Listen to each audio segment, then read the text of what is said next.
Op de kolk in Snits is van de maand de laatste meeting.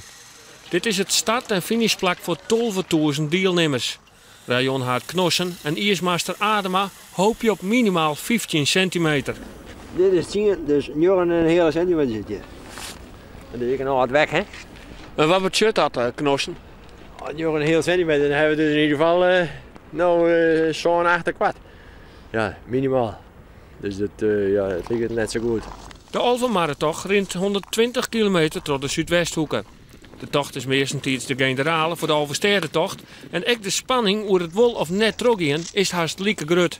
Ja, het is een hele gezonde spanning. Het is de tweede keer deze week. De Elfstedentocht hebben hetzelfde ritueel gehad, zeg maar. En het blijft toch een wrange beslissing. Ook hier klinkt aanst het nee. Daar kan ik me net over uitleggen. Dat is voor de voorzitter. Die moet het bekend maken. Het binnen intussen bekende tafereelen. Rayon Haren en bestuur die het vergaderen over wat de natuur de laatste dagen dienen had. En dan nemen we de ijsdikte van de hele route terug.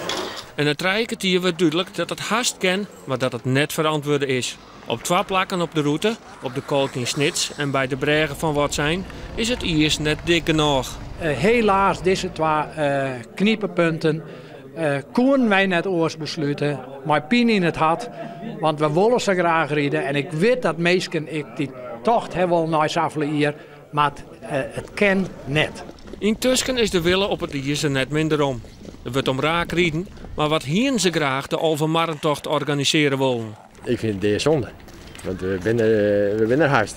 Ja, dat wordt hebben we wel vaker gehad, maar het is werkelijk weer. Het is zonde, want we hebben prachtig mooi ijs in Friesland lezen. Alleen hier en daar uit de wind.